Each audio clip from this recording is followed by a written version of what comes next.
Over the years, jump blues guitar players have been influenced by jazz players, spicing up their solos with notes, scales, and chords that are a bit further off the beaten path.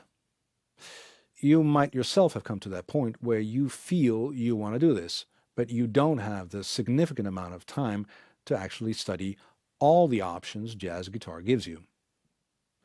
Link number 49 shows you a few of those options that you might be hip to, using approach notes, chord suggestions, and an extension of the inner logic principle that we talked about earlier. It's jam-packed, so hold on to your seat.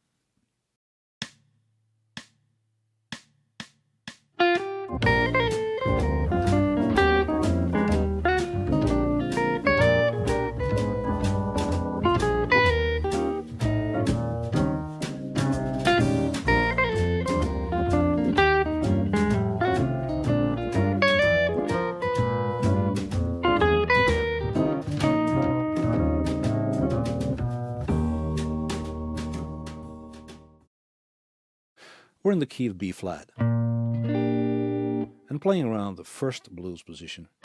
In bar 1, we're using 2 approach notes surrounding the B flat tonic on string 1 at the 6th fret. It's the 9th, which we've seen before on many occasions, 2 frets up from the tonic, and the major 7th, 1 fret below. That's an A note.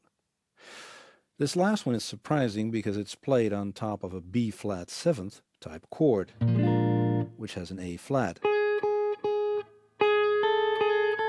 Now both notes could sound out at the same time, giving you a real nasty sound. Jump blues guitar players will often only play this type of jazzed up lick, including those approach notes, if the backing uses more sophisticated jazzed up chords, like a B flat 6th. Or a B flat 9th. It makes for less shocking ear candy. The complete lick on the 1 chord sounds like this.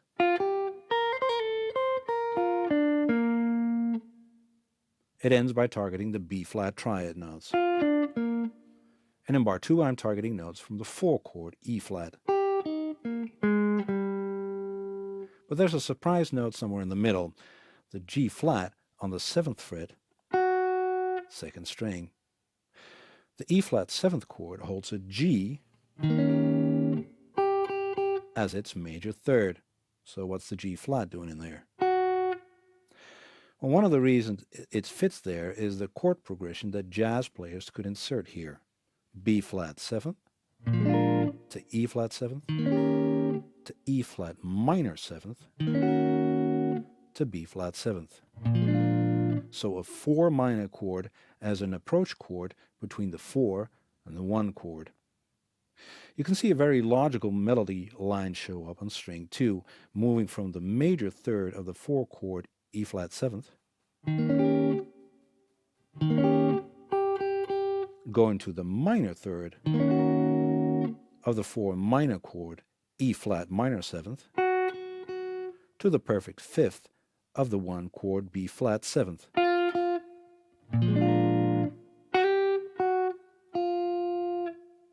You can insert this minor 3rd approach note whether that 4 minor chord is being played in the backing or not.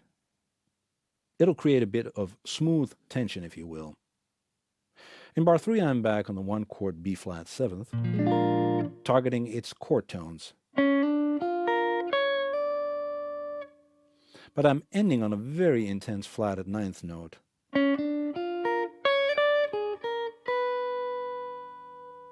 That's the B note on the 7th fret, 1st string, which, after some meandering, resolves to a B flat note when I land on the 4 chord.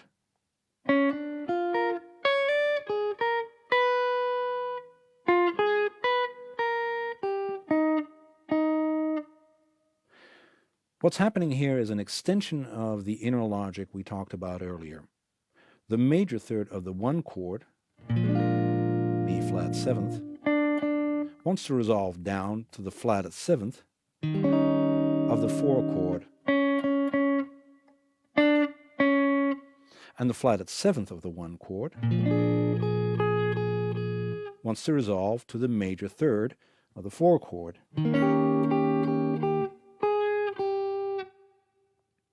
This same principle holds true for the 9th of the 1 chord wanting to move to the 5th of the 4 chord, and the 5th of the 1 chord wanting to move to the 9th of the 4 chord. Now, it would take too much time to go any deeper into this extension of the inner logic within this 50 jump blues lick collection. If you want to get a solid grip on this material, you might want to check out the full jump blues course that I wrote for TrueFire a while back. In this case, I'm targeting the flatted 9th of the 1 chord B flat 7th, which is that B note.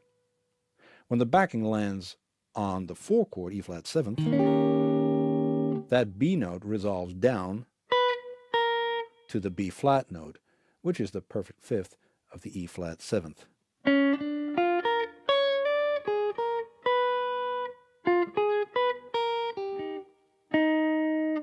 Ninth of the 1 chord, or in this case the flatted 9th, resolves down to the 5th of the 4 chord.